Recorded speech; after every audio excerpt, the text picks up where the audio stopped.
Walter Benjamin, c'est un penseur difficile, c'est un penseur compliqué, mais vous avez essayé de répondre à un grand défi. Comment faire pour que le grand public puisse comprendre Walter Benjamin à Marseille? Sophie.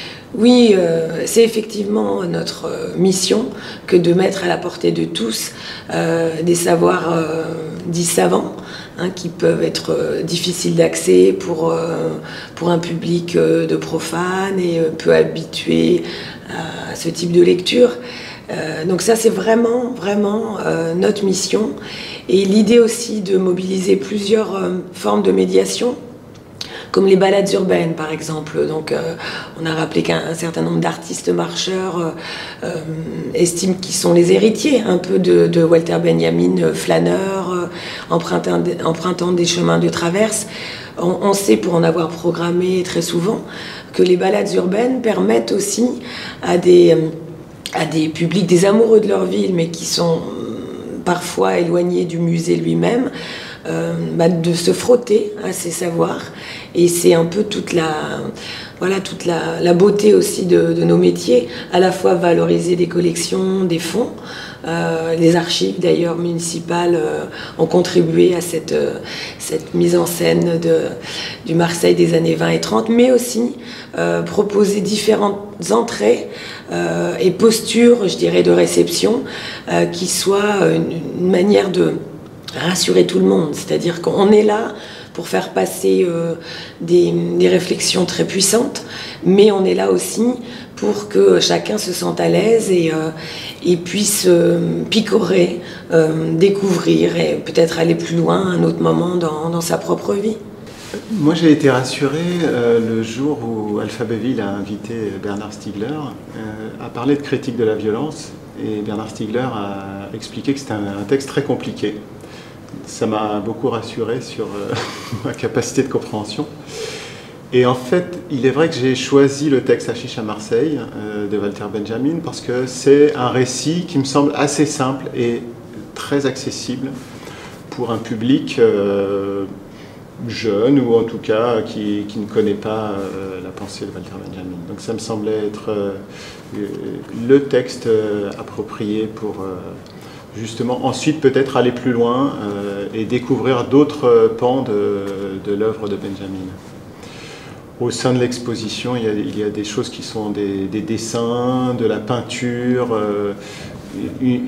La peinture de Kokoschka qui vient du musée Cantini peut être quelque chose, une accroche un petit peu assez agréable pour un public non averti. Les dessins de Frédéric Pajac en noir et blanc sont aussi une manière d'aborder le personnage à travers le dessin, pas forcément toujours à travers le texte.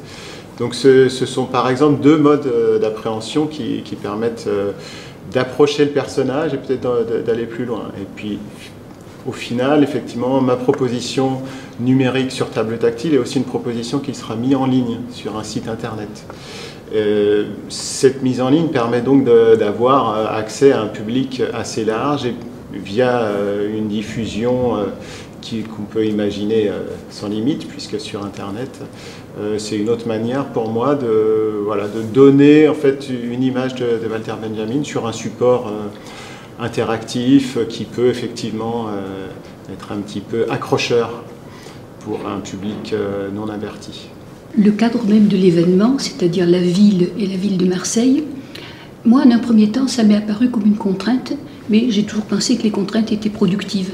Et de fait ça a été le cas parce qu'à partir de ce qui semblait être un point de départ relativement restreint et dans l'espace et dans le temps, je crois qu'on arrive à tirer un certain nombre de fils qui permettent de dire pas mal d'éléments de connaissances sur l'œuvre de Benjamin. Ça ne sont jamais que des poteaux indicateurs, pour reprendre une image qu'il utilise parfois dans sa correspondance. Justement, un poteau d'indicateur, ça n'est pas la route elle-même, c'est simplement une direction. Donc il me semble qu'à partir de cette ville qu'est Marseille, pour ma part, j'ai essayé de faire apparaître en arrière-plan et Paris et Berlin, mais aussi ce que ça avait représenté pour Benjamin, c'est-à-dire sa façon d'aborder à travers une ville l'histoire, passé, présent, avenir, des éléments sociaux, des éléments politiques, des éléments esthétiques, la peinture. J'ai donné quelques exemples de tableaux de Balouchek, qui est un peintre berlinois de l'époque. Je ne crois pas que Benjamin en ait parlé, ça ne fait rien, ça m'a paru pertinent. Et de même pour certains dessins, comme les dessins de Mérion sur le Paris du XIXe siècle, qui sont intéressants parce que ce sont des mixtes de réalisme et de fantastique, ce qui est également dans l'esprit de Benjamin, qui a beaucoup utilisé les contes de fées, les mythes et les éléments du rêve, enfin l'onirisme dans son œuvre. Donc finalement, à partir de ce qui était une contrainte qui semblait restrictive, il me semble que ça permettait de dire pas mal de choses sur l'œuvre de Benjamin, et j'étais contente de recevoir après un mail de quelqu'un qui me disait « Moi j'étais toujours passée devant Benjamin comme devant une espèce de monument inaccessible, et après la conférence, je me suis rendu compte qu'il y avait des entrées. » Ça fait plaisir, voilà.